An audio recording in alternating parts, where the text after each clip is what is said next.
Well, it seems like most of you have been liking our ETF videos, so we've got another one for you.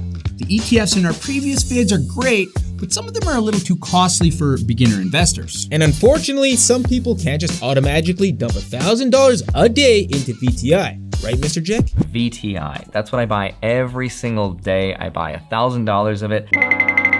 VTI is roughly priced around $240 a share. So we thought, are there any ETFs that perform just as well, but at a cheaper entry point? The short answer is yes.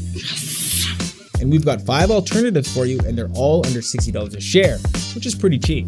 And you know what else is cheap? Smacking that like button. It's free, and it helps our little channel grow. Enough with the shameless plug. Let's start things off with our nerdy pick, which is Global X's Cloud Computing ETF, ticker CLOU. This ETF focuses on companies that offer on-demand computing services such as storage, processing, and communication infrastructure. Many businesses today outsource their IT operations to companies that specialize in those areas. This helps reduce costs while allowing companies to scale much easier. The cloud-based sector has seen excellent growth as technology takes a larger share of the market each day. The top holdings include Shopify, Twilio, and Netflix, and it's no surprise that the fund has over 80% weighting in the technology sector. The part you're really gonna like though is that it's only around $31 per share. As with most tech-focused ETFs, the expense ratio is a little higher at 0.68%. No one loves low fees more than us, but 0.68% only adds up to about $6.80 per $1,000 invested yearly. Return on investment might make you overlook those higher fees, as this ETF has a year-to-date return of about 14% and a return of 31% since inception just 2 years ago. The fund also carries a AA ESG rating, which considers environmental, social, and governance factors. So if you care about the planet, this ETF checks all the boxes. We like this ETF as a medium to long-term hold, as some of the companies it holds which were more speculative a few years ago are now recognized as industry leaders. As long as computers don't rise up and take over the world, we'll continue to be bullish on tech companies. Moving on, if you're looking for an S&P 500 ETF that holds all of the top companies, similar to ETFs like SPY or VOO, but you can't afford $400 a share, we got you. State Street's S&P 500 Portfolio ETF, ticker SPLG, is a low-cost fund that looks to track exposure to large-cap companies. This ETF provides diversified exposure to core asset classes in sectors like finance, tech, and healthcare. The top holdings include the usual suspects like Gates, Jobs, and Bezos. The fund carries an ultra-low expense ratio of only 0.03% and an affordable share price of around $55. It also has a delicious year-to-date return of 26% and a return of over 10% since the ETF launched in 2005. They also have a respectable dividend yield of 1.3% this year. Who doesn't love dividends? We like this ETF as one of the cheapest funds that will give you excellent exposure to the S&P 500 without the hefty price tag. Check it out if you're on a beer budget with a champagne taste. The next ETF on our list has exposure to large and mid-cap equities outside of the US. The Schwab's International ETF, ticker SCHF, is listed as a foreign large blend fund. It holds huge companies like Nestle, Toyota, and Samsung, just to name a few. They also have nearly 1,500 holdings from over 20 developed nations like Japan, France, and Canada. Nothing like a little international diversification, eh? Let's quickly get into the numbers.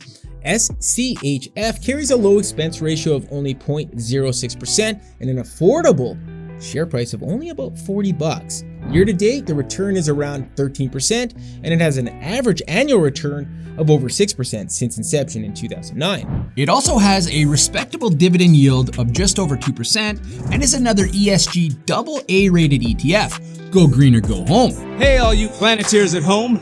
Remember, turn off the faucet between usages and recycle those plastics, or else I'll turn you into a tree. We like this ETF as an option to broaden your portfolio outside the US with a share price that won't break the bank. Speaking of banks, our next pick, the State Street Financial Select Sector ETF, ticker XLF, is one hell of a tongue twister. This fund seeks to follow the financial sector of the S&P 500. With interest rate increases coming to slow the inflating economy, some sectors will benefit more than others during these times. The financial sector is one of them.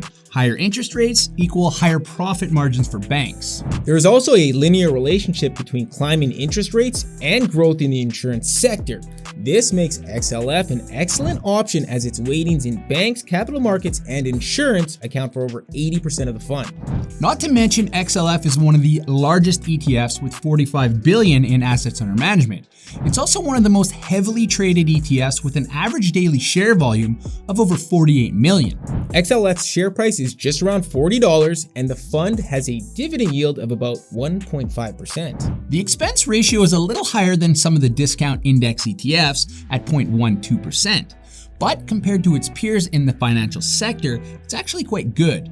Not just that, the year-to-date return is a whopping 38%, and it has an average yearly return of over 5% since 1998. 1998? Yeah. That's like when people were still making trips to Blockbuster to rent movies. If you're looking for an investment that's a little more stable than Blockbuster Video, you might want to look into this ETF. 1 million shares! Oh my God! Of Blockbuster Video stock. What? Is that bad? Keeping with the theme of balancing your portfolio, the government just passed $1 trillion infrastructure spending bill recently, and the last ETF on our list might just benefit from this. First, to give you an idea of how much money that is, if you spent $1 million every day, it would take you 2,700 years to spend $1 trillion. But if you're watching ETF videos on YouTube, you probably don't have $1 million to spend daily, and neither do we. With that said, back to budget ETFs, and the last on our list, which is Fidelity's MSCI Industrial Index ETF, ticker FIDU. This fund offers broad exposure to the industrial sector in the US. At the top of its 345 holdings, you'll find companies such as Union Pacific, UPS, and Honeywell.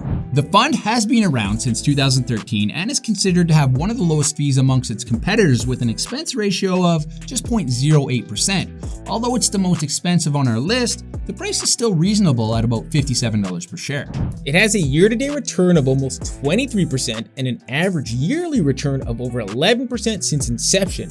Also, there's a small dividend yield of just over 1%, which is better than nothing. With many states lobbying for relief for their crumbling roadways and bridges, this infrastructure bill could revitalize not only the much-needed upgrades, but could boost the economy as well. We recommend checking this ETF out if you're looking to expand your portfolio into the industrial sector at a cost-effective price. That's our list. Let us know what you think, and if you're looking for even more ETF options, be sure to check them out on our channel. If you like the vid, make sure to sub to help us grow our portfolio of subscribers. With that said, I'm Mike. And I'm Max, and we'll see you next week.